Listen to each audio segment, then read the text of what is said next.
Start करते हैं। Starting में प्रोग्रेस बोल दिया है। ओके, मेरा स्क्रीन शेयर करता हूँ मैं अभी आपको। राइट। सो लास्ट क्लास में हम लोग क्या देख रहे थे कि पूरा लोडिंग टाइप, डिफरेंट टाइप का लोड क्या होता है, UDL load, UVL load, uniformly distributed load, point load वगैरह देखा है ना। विंड लोड बाकी का भी डेफिनेशंस देखा, तो बेसिक डेफिनेशन हम लोग देख लिया था। अभी आज क्या करेंगे, लोड ट्रांसफर सिस्टम और कंप्रेशन टेंशन जोन के बारे में देखेंगे।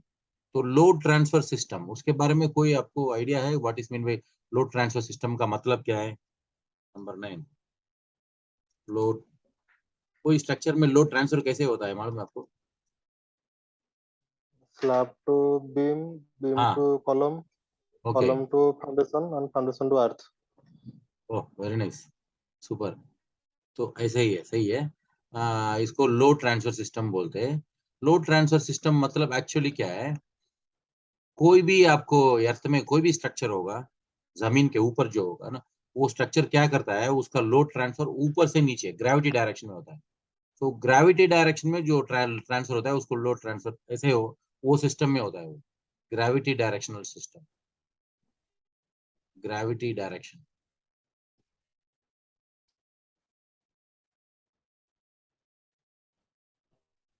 Gravity directional loading, load transfer,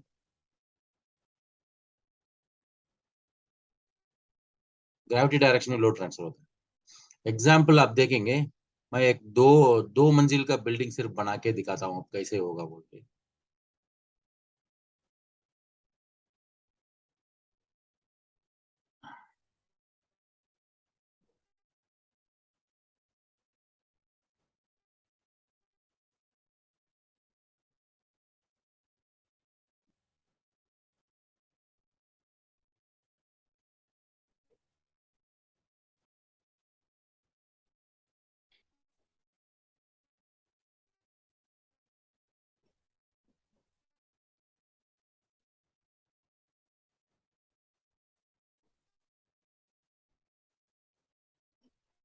क्या?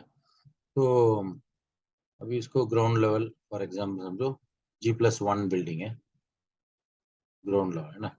तो दिस इज ग्राउंड फ्लोर, ये फर्स्ट फ्लोर, ऐसे दो दो बिल्डिंग, जो दो मंजिल का बिल्डिंग एग्जाम्पल।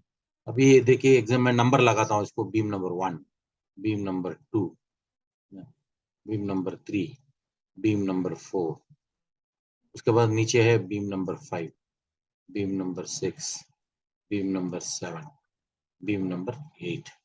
उसके नीचे आगे तो प्लिंथ बीम, ग्राउंड लेवल में प्लिंथ बीम बोलते हैं ना, तो इसको plinth beam number 1, plinth beam number 2, plinth beam number 3, plinth beam number 4 हो गया ना, प्लिंथ बीम नंबर 4।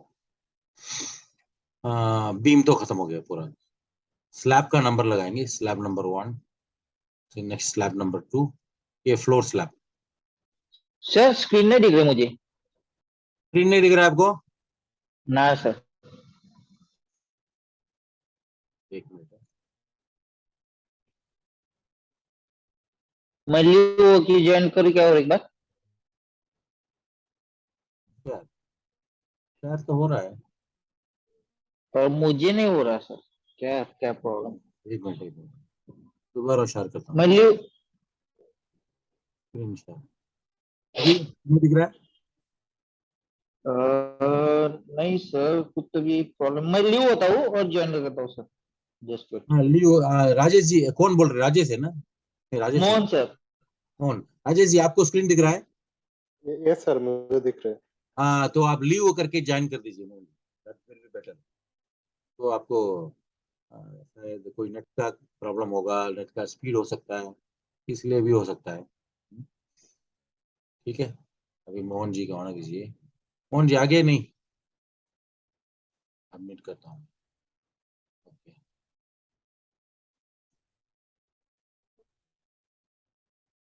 हाँ जी, अभी देखिए, अभी ठीक है। हेलो मोहन जी, अभी यस दिख सर, रहा है? दिख रहा। अभी दिख हाँ रहा दिख है? रहा सर। ठीक है। हाँ सर। तो लोड ट्रांसफर सिस्टम मतलब ग्रेविटी डायरेक्शनल लोड ट्रांसफर होता है, उसको बुलाते हैं। तो सिस्टम एक सिस्टम में होगा, ग्रेविटी डायरेक्शन ऊपर से नीचे होता है, तो इसमें मैं एक G+1 ग्राउंड फ्लोर और फर्स्ट फ्लोर का एक छोटा सा एग्जाम्पल बनाया, क्योंकि कभी भी हम छोटा एग्जाम्पल सीखेंगे, बड़ा कभी वही सिस्टम अप्लाई करके लोड ट्रांसफर वगैरह सीख सकते हैं। फ्यूचर में हमारा एक क्लास रहेगा, तो उसमें लोड ट्रांसफर का जो क्लास, लोड ट्रांसफर टेक्निक बोल के एक्सरसाइज भी रहता है, वो हम लोग सिखाएंगे कैसे लोड ट्रांसफर, उसके बाद आपको भी एक्सरसाइज देंगे। अब 1 2 3 मतलब 4 5 चैप्टर के बाद आपको एक्सरसाइज भी शुरू हो जाएगा, समझ रहे हैं ना। ये सही नहीं छोड़ेंगे कि आप खाली आके देखते जाएंगे, जैसे फिल्म देखता है वैसे देखते, ऐसे नहीं छोड़ेंगे। आपको भी एक्सरसाइज देंगे, आपके हाथ से कराएंगे, ताकि आपको भी कॉन्फिडेंस आएगा, थोड़ा थोड़ा मैनुअल डिजाइन में कॉन्फिडेंस आएगा। उसके बाद सॉफ्टवेयर डिजाइन में भी आपको एक्सरसाइज वगैरह देने वाले हैं, ठीक है। अभी फिलहाल तो थियरी चल रहा है, इसलिए थियरी में आप देखते जाओ, कोई इश्यू नहीं है, डाउट है तो पूछ सकते हैं, ठीक है। अभी load transfer system definition simple में कैसे बताना है आपको बता रहा हूं मैं। ये slab number 1, slab 2, slab floor slab, उसके बाद बीम नंबर 1 से लेके 1 2 3 4 5 5 6 7 8 प्लिंथ बीम 1 2 3 4 ऐसे बोल के बीम नंबर भी लिखा हुआ है ना। एक मिनट, राइट, फाइन। सो इतना सब बीम हो गया। उसके बाद कॉलम का नंबर लगाएंगे, column number 1, column number 2, column number 3, column number 4, column number 5, column number 6, column 7, उसके बाद कॉलम नंबर 8। कॉलम यहाँ से ग्राउंड लेवल से नीचे चला जाएगा, उसको पेडस्टल बोलता है। Pedestal 1, okay, pedestal 2, pedestal 3 and pedestal 4। Column pedestal दोनों सेम साइज से होता है जनरली। कभी कभी जब मोमेंट ज्यादा हो जाता है नीचे ग्राउंड लेवल पे, तो पेडस्टल थोड़ा बड़ा हो जाएगा, कॉलम छोटा रहेगा, ऐसा होगा, लेकिन बहुत रेयर केस है। मैं आपको बहुत सारा बाद में समझाएंगे, जब डिटेल क्लास कैलकुलेशन में जाएंगे तो उस टाइम समझ में आएगा क्यों ऐसे हो रहा है, ठीक है। तो ये हो गया। उसके बाद लास्ट आपको फुटिंग, ये footing number 1, footing number 2, footing number 3, ये फुटिंग 3, फुटिंग 4, ऐसे 4 फुटिंग हो गया। सही नहीं लिखा है शायद, ओके, फुटिंग 3 एंड फुटिंग 4 हो गया ना। ये सब कंपोनेंट्स है इसका, एक स्ट्रक्चर में पूरा जितना कंपोनेंट है। वॉल तो हम लिखने की जरूरत नहीं, वॉल हम लोग जनरली फ्रेम्ड स्ट्रक्चर में वॉल नहीं आता है। क्यों नहीं आता है मालूम है? वॉल जो है ना, कोई लोड नहीं लेता है। वॉल इसलिए नहीं आता है फ्रेम्ड स्ट्रक्चर में। वॉल जो ब्रिक वॉल जो होता है ना, ब्रिक वॉल कोई लोड नहीं लेता है। लेकिन शेयर वॉल जो होता है, कंक्रीट वॉल होता है, वो अगर रहेगा तो उसको लोड ट्रांसफर होता है, उसमें लोड ट्रांसफर होकर आता है। शेयर वॉल कब लगाएंगे, कोई किसी को आइडिया है शेयर वॉल क्यों कब लगाएंगे?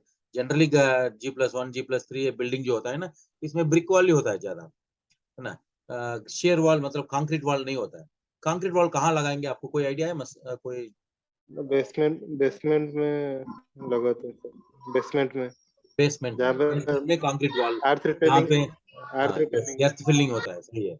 वहां अर्थ पे कार फिलिंग। पार्किंग, नीचे अंडरग्राउंड कार पार्किंग होगा तो वहां पे शेयर वॉल लगाता है, मतलब कंक्रीट वॉल लगा के एर्थ फिलिंग में फिल करता है, ग्राउंड लेवल तक शेयर वॉल लगाता है। क्योंकि वो क्या होगा ना, वो मट्टी जब बारिश होगा सब होगा तो अंदर नहीं घुसना चाहिए, तो शेयर वॉल स्ट्रांग वॉल लगाता है हम लोग। वहां पे ब्रिक वॉल नहीं चलेगा। क्यों नहीं चलेगा? विकास, क्यों नहीं चलेगा मालूम है? कहा मालूम है? वो चूहा होता है ना, चूहा और बहुत सारा कुछ जानवर लोग जो जमीन के नीचे रहता है ना, वो ब्रिक वॉल को होल मार देता है। वो होल मार के अंदर घुस जाता है वो, समझ रहे हैं ना, ब्रिक वॉल को। वो पता नहीं क्या होता है उसको वो स्क्रैच करके वो होल मार देगा वो, मट्टी को जैसे स्क्रैच कर रहा है ना। चूहा वगैरह होगा, दूसरा कोई जानवर होता है जो मट्टी के अंदर रहने वाला जानवर है, वो मट्टी को स्क्रैच करके अंदर घुसता है वो, है ना, अंदर होल मार के घुसता है।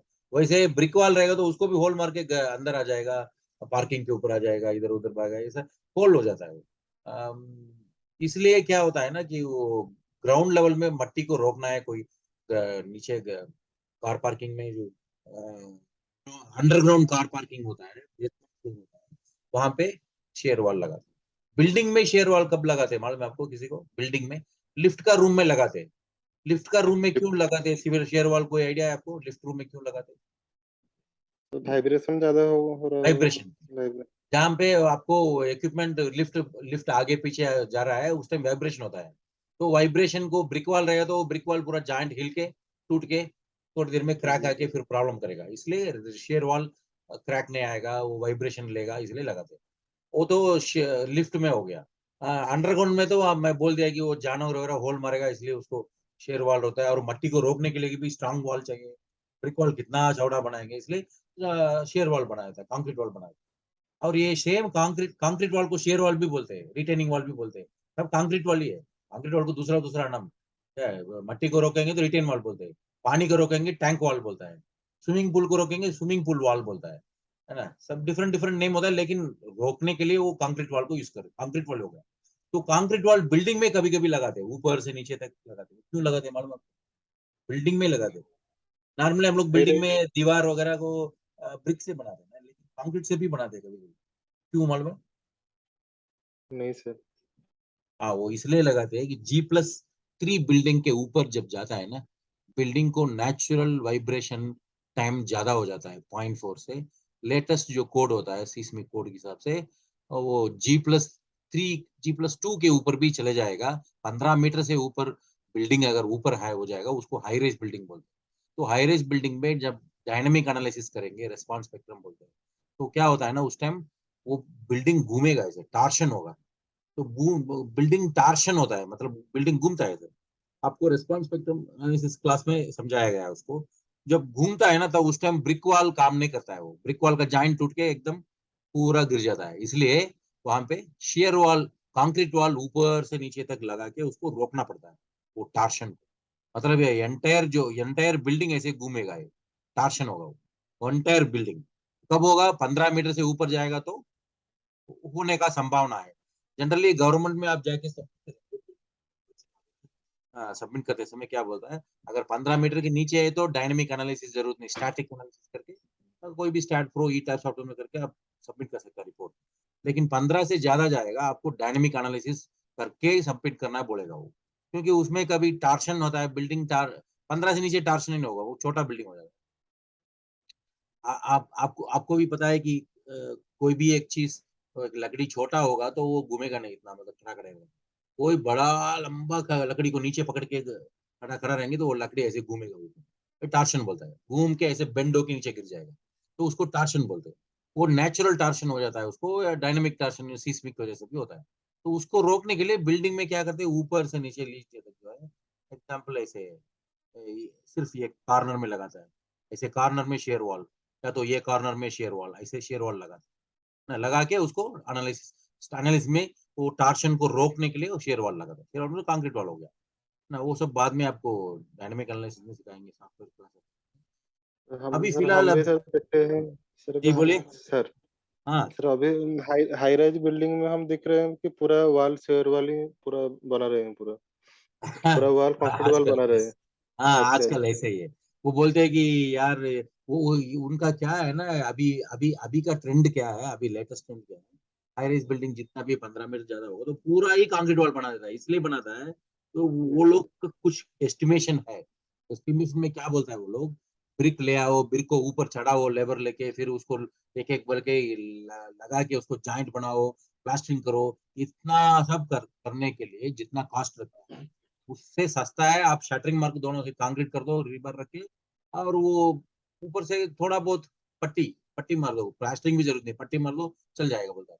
तो कास्ट वाइज चीप बोल के समझ के वो लोग कर रहा है अभी आजकल। आजकल का ट्रेंड यही है, बहुत बड़ा बड़ा बिल्डर जो होता है, high yes raise sir. Building पूरा में शेयर वाली बना देता है, और जहाँ पे विंडो विंडो है, वो विंडो के लिए वो पैकेट रख देगा, वो कटआउट बना देगा, कटआउट बना के बना देगा। यस वो यस। सस्ता बोलता है वो, बिकॉज ये सब लेबर ले आओ, उसको ऊपर ब्रिक को ईट को ऊपर चढ़ाओ, लेबर दे उधर, मिस्त्री वो ये सब देके उसको बनाने में बहुत टाइम, लेबर कॉस्ट ज्यादा है, कंस्ट्रक्शन कॉस्ट ज्यादा बोलता है। मटेरियल कॉस्ट सस्ता है, मटेरियल कॉस्ट सस्ता है, लेकिन लेबर कॉस्ट ज्यादा हो जाता है इतना क्यूबिक मीटर ब्रिक वर्क बनाने में, ताकि वो भी हाइट हाई रेज बिल्डिंग है ना, तो बहुत ज्यादा कॉस्ट हो जाता तो वेट ज्यादा हो जाएगा ना सर? है। हाँ हाँ हाँ हाँ, हेलो। ये बोलिए। हम्म। हाँ सर, वेट ज्यादा हो जाएगा ना पूरा कंक्रीट का बनाएंगे तो? वेट तो हो जाता है, वेट तो हो जाएगा, डेफिनेटली वेट तो ज्यादा होता है, लेकिन क्या है कि वो कास्ट देखता है ना। आप कोई भी एक नहीं। बिल्डर या कोई भी प्रमोटर के पास जाओ, वो वेट या दूसरा ये चीज वो चीज नहीं देखा है। सेफ्टी और कास्ट, ये दोनों, सेफ्टी होना चाहिए, दूसरा कास्ट कम होना चाहिए। तो ये लोग को एस्टिमेट ऐसे करके रखा है कि कास्ट कम है वो। ऑफ कोर्स होगा, ये क्यों मालूम है, छोटा बिल्डिंग में आपको ब्रिक वर्क होगा, तो कि 1-2 मंजिल के लिए ब्रिक चढ़ाओ, मेसन लेके काम कराओ, सस्ता हो जाता है। अब 15-20 फ्लोर होता है तो उसके आप ईंट को चढ़ाने के लिए कितना क्रेन लगाना होता है, कितना वो मेसन कितना लगता है। तो इसलिए बिल्डर क्या बोलता है, ऊपर से नीचे तक शटरिंग मारो, दोनों साइड स्टील शटरिंग रख के कंक्रीट वॉल बनाओ। तो वो मटेरियल में कॉस्ट ज्यादा है लेकिन कंस्ट्रक्शन कॉस्ट बहुत कम हो जाता है, इसलिए वो ऐसा शायद आप समझ रहे होंगे ना। हाई रेज बिल्डिंग में कंक्रीट वाली सस्ता होता है, लो रेज बिल्डिंग में आपको ब्रिक वाली सस्ता होता है। लो रेज बिल्डिंग में आप कंक्रीट बनाएंगे बहुत कॉस्टली हो जाएगा, अननेसेसरी वेस्ट है, शायद आप समझ रहे होंगे। ये आप ये तो नहीं स्टैंडर्ड नहीं है, कभी कभी बिल्डिंग चेंज भी होता है। कोई बिल्डिंग में वॉल कम होता है तो वॉल्स का क्यूबिक मीटर कम होगा तो उसमें वो कंक्रीट वॉल ज्यादा सस्ता हो जाएगा। कहीं पे भी वॉल बहुत ज्यादा वॉल है, बहुत सारा पार्टीशन है, तो वहां पे भी आपको कंक्रीट वॉल में जाता है। तभी क्या कहते हैं ना, आउटर वॉल सिर्फ कंक्रीट बनाता है, इनर वॉल पूरा ब्रिक में बनाता है। तो वो एस्टिमेशन के हिसाब से जो आप प्लान बनाएंगे, आर्किटेक्ट प्लान बनाता है ना, तो प्लान में उसके बाद एस्टिमेशन जो होता है, वो एस्टिमेशन के हिसाब से हमारा स्ट्रेटेजी को चेंज करना पड़ेगा स्ट्रक्चरल डिजाइन में। तो एस्टिमेट करके देखेंगे, जो सस्ता पड़ता है उसको पचास में लगाओ। अभी ऐसे नहीं कि देखिए आपको 15 मंजिल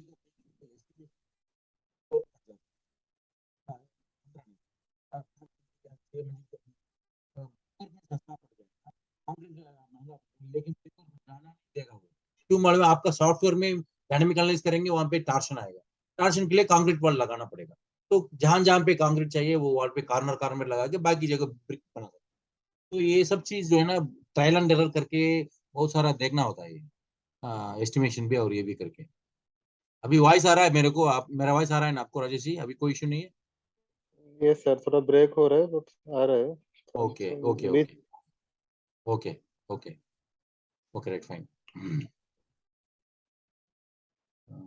रिकॉर्डिंग चल रहा है सर क्या? उस टाइम में उस टाइम में सर हम शेयर वॉल का भी डिजाइन करेंगे, वो लोड लेगा, शेयर वॉल लोड लेगा। सॉरी जी, क्या बोल रहे हैं? शेयर वाल लोड लेगा ना, शेयर वाल लोड लेगा, उस टाइम लेगा। हम्म, उस टाइम डेफिनेटली शेयर वाल लोड लेगा। अभी देखिए लोड क्या है ना, ये लोड ट्रांसफर सिस्टम आप मालूम हो जाएगा तो तब आपको समझ में आ जाएगा क्यों ब्रिक वॉल नहीं लोड लेगा।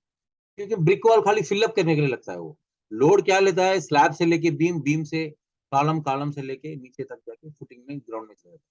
अभी देखिए कोई भी ऐसे स्लैब है, ये स्लैब से लेके बीम तक लोड आएगा, स्लैब से बीम ट्रांसफर होगा, ये बीम हो गया, ये स्लैब हो गया। उसके बाद बीम जाके कॉलम के ऊपर बैठा है, कॉलम क्या करता है, ग्राउंड में नीचे जाके फुटिंग में बैठ गया, ग्राउंड लेवल। एग्जाम्पल बता रहा हूँ, ये स्लैब का जितना भी weight, live load, dead load, जो भी वेट है, सब बीम के ऊपर जाएगा, बीम जाके कॉलम के ऊपर बैठा है, कॉलम से ऐसे ट्रांसफर होके होके फुटिंग, फुटिंग से फिर जाके ग्राउंड में नीचे चला जाएगा, ग्राउंड में चला जाएगा। तो ऐसे ही है। इसमें वॉल का क्या रोल है? कुछ भी नहीं, खाली फिल करने के लिए है। तो फिल करना है तो आउटर वॉल को भी बहुत छोटा वॉल रख सकता है ना, 115 वॉल रख सकता है, लेकिन लेकिन नहीं रखना बिकॉज विंड लोड, विंड आएगा तो वो छोटा वॉल 115 वॉल क्रैक हो जाएगा, वो ज्यादा तूफान हो जाएगा तो 115 वॉल क्रैक हो जाएगा। इसलिए आउटर वॉल को 230 रखता है मिनिमम, वो आईएस स्टैंडर्ड को कोर्स के हिसाब से 230 में आउटर वॉल रखना है। इनर वॉल को पार्टीशन रखो, कोई चलेगा, कोई इनर वॉल पार्टीशन 115 चलेगा, कोई इश्यू नहीं है, लेकिन आउटर वॉल को ये नहीं, 115 नहीं रखना है। तो देखिए अब लोड ट्रांसफर कैसे हो रहा है, बीम, स्लैब से बीम, बीम से कॉलम, कॉलम से फुटिंग, फुटिंग से नीचे, नीचे ग्राउंड जा रहा है, ऐसे हो रहा है। वेट वॉल खाली फिल मटेरियल ना, wall will be fill only, wall fill purpose. अगर आपको शेयर वॉल है तो आपको बीम और कॉलम की जरूरत नहीं है ना। जब आपको पूरा वॉल ही बना रहे, कंक्रीट वॉल बनाएंगे तो बीम कॉलम जरूरत नहीं, क्योंकि वो वॉल जो है बीम और कॉलम दोनों काम करेगा, वो वॉल दोनों लोड ट्रांसफर करके नीचे आ जाएगा, तो बीम कॉलम की जरूरत नहीं। जब बीम कॉलम है तो ब्रिक वॉल का कोई जरूरत नहीं है, ब्रिक वॉल को just fill purpose, brick wall just fill purpose के लिए यूज हो रहा है, कोई काम नहीं करता इतना कोई। तो लोड ट्रांसफर जो है नहीं होगा उसलिए। इसलिए हम लोग जनरली कभी भी आप फ्रेम्ड स्ट्रक्चर की बात करेंगे तो ब्रिक वॉल में ज्यादा ध्यान नहीं देंगे, सॉफ्टवेयर में लोडिंग करेंगे बस, बाकी कुछ नहीं करना। ब्रिक वॉल को कोई डिजाइन ही नहीं चाहिए आपको। आउटर वॉल को आपको 5 फीट, सॉरी 5 स्टोरी बिल्डिंग तक आपको 230 वॉल ही चलेगा, कोई इशू नहीं। उसके ऊपर है तो थोड़ा बहुत, अगर विंड लोड ज्यादा, जहाँ पे विंड लोड ज्यादा होता है वहां पे थोड़ा ब्रिक वर्क का थिकनेस बढ़ाना पड़ता है, अदरवाइज सब चलेगा, कोई इशू नहीं। ठीक है, सर अभी वेट का लोड तो ट्रांसफर कुछ कैसे तो होगा? वेट हम्म रहेगा ना सर। जी वेट बोलिए। का तो सर कुछ तो वेट रहेगा ना सर, उसके वो लिए तो फिर होता है ना, 18 डिजाइनिंग क्यूबिक करेंगे मीटर, बिल्डिंग। 18 क्यूबिक मीटर होता है ना, 18 क्यूबिक मीटर पर, सॉरी 18 किलो न्यूटन पर क्यूबिक मीटर। वो तो वेट तो रहता है हाँ क्यूबिक मीटर। ये क्यूबिक मीटर में 18 टन आएगा उसका। 18 किलो न्यूटन मतलब 18 इंटू 10, 180, सॉरी और कितना हो गया, 18 किलो न्यूटन। 1 किलो न्यूटन जो है 10 किलोग्राम, 1 किलो न्यूटन, सो 180 किलोग्राम होता है, 180 किलोग्राम हो गया उसका 1 क्यूबिक मीटर में। तो इतना वेट है उसका, है ना। 180 तो डबल, 2 आदमी का वेट हो गया है 1 क्यूबिक मीटर में। इतना वेट रहता है वो, उसको तो वेट रहता है, लेकिन क्या है ना कि वो सॉफ्टवेयर डिजाइन करते समय उसका वेट लोड करेंगे, इसको यूडीएल लोड इसमें लगा देंगे, वॉल का लोड का बाद में आपको बताएंगे। अभी फिलहाल आपको लोड ट्रांसफर कैसे होगा, स्लैब से बीम, बीम से कॉलम, कॉलम से पेडेस्टल, पेडेस्टल से फुटिंग, यही होता है। फर्स्ट स्लैब से बीम होता है, beam to column, column to pedestal, pedestal to footing, footing to ground, है ना। यही सीक्वेंस होगा वो, तो उल्टा नहीं जाएगा ऊपर से नीचे ना। मतलब अभी देखिए यहाँ पे कैसा है, स्लैब 1 से बीम 1 2 3 4, है ना। स्लैब 1 से बीम 1 2 3 4, उसके बाद बीम 1 2 3 4 जहां जहां पे कॉलम में ज्वाइंट हुआ है वो कॉलम में उतरेगा लोड, फिर कॉलम 1 2 3 4 में जाएगा। उसके बाद नीचे ये ज्वाइंट पे जब आएगा, यहाँ जब लोड अकुमुलेट होके आता है स्लैब 1 से बीम, स्लैब 1 से यहाँ पे चारों साइड लोड डिस्ट्रीब्यूट होके बीम को होने के बाद बीम से इधर कॉलम में जाएगा, ये कॉर्नर में ये बीम से और ये बीम से कॉलम में जाएगा। तो ऐसे जब अक्यूमुलेट हो जाएगा, है ना, दूसरा कवर ले लो, ओके, कि यहाँ से अक्यूमुलेट हो जाएगा, तो यहाँ से वो क्या होगा, सेम इधर से भी बीम से गिर जाएगा, स्लैब से बीम, बीम से कॉलम, बीम स्लैब से जाएगा नीचे, इसे उतर के आएगा उसका वेट, पूरा बीम और स्लैब का वेट जो है नीचे उतर के जब ये जॉइंट पे आता है, तब क्या होगा, यहाँ आते समय यहाँ का स्लैब 2 का जो भी, इसका भी लोड इधर से इधर ट्रांसफर होके बीम से फिर इधर अक्यूमुलेट होगा। अक्यूमुलेट मतलब जोड़ते जाएगा, जुड़ते जाएगा ऊपर से नीचे, जो ऊपर स्लैब बीम से जो लोड कॉलम 1 2 3 4 में होके हर हर चारों कॉलम में उतर के आते, जब ये लेवल में आता है तो नीचे का स्लैब और बीम सबका जोड़ के जोड़ के जोड़ के नीचे फिर आएगा, उतर के ऐसे नीचे आएगा लोड, है ना। नीचे आके क्या होगा, ये जॉइंट पे आएगा, ये जॉइंट पे आने के बाद पेडस्टल में उतरेगा, पेडस्टल में जाने के बाद, तो पेडस्टल जब आते समय ये जो फ्लोर स्लैब, अगर फ्लोर स्लैब ये प्लिंथ बीम से फिक्सड जॉइंट में है तो इसका फ्लोर स्लैब का लोड भी बीम में जाएगा। अगर नहीं है वो खाली मट्टी में बैठने वाला जो फ्लोर स्लैब होता है ना, दो टाइप का होता है ना फ्लोर स्लैब, मट्टी में बैठने वाला होता है और ये फिक्सड जॉइंट वाला होता है, जो जो कनेक्शन होता है उसका, कनेक्शन वाला है तो उसका भी लोड फ्लोर स्लैब से इधर जाके प्लिंथ बीम में जाके, प्लिंथ बीम से फिर हर एक प्लिंथ बीम से जॉइंट में इधर आएगा, ये जॉइंट पे आते समय बहुत ज्यादा लोड होगा, फिर उधर से पेडस्टल जाएगा, पेडस्टल के बाद फुटिंग जाएगा, फुटिंग से नीचे उतर के फिर ग्राउंड में चला जाएगा, ऐसे यही लोड ट्रांसफर सिस्टम। तो इसमें क्या क्या जाएगा लोड, मतलब इसका खाली वेट सिर्फ जाएगा ना, वेट को हम लोग शेयर फोर्स बोलते हैं। शेयर फोर्स मतलब क्या है, स्लैब का वेट जो है ना चारों साइड जाएगा, चारों साइड जाने के बाद क्या होगा, इसको ऊपर लोडिंग बन जाएगा, स्लैब का वेट इसमें लोड बनने के बाद बीम 1 का शेयर फोर्स दोनों साइड रहेगा। शेयर फोर्स मतलब उसका एंटायर वेट ऑफ बीम 1, उसको शेयर फोर्स बोलता है, दोनों कॉर्नर में ट्रांसफर होगा, फोर्स ट्रांसफर, वो ट्रांसफर यहाँ से इधर से जाएगा, ये बीम 4 का भी फोर्स ट्रांसफर होकर इधर आएगा। तो अब सिंपली देखा जाएगा तो आप देखिए ऐसे,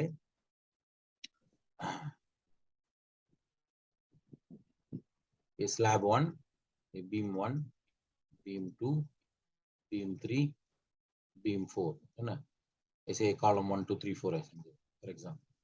क्या होगा ना, स्लैब से पूरा लोड इसमें चारों साइड जो बीम है, बीम में चला जाएगा।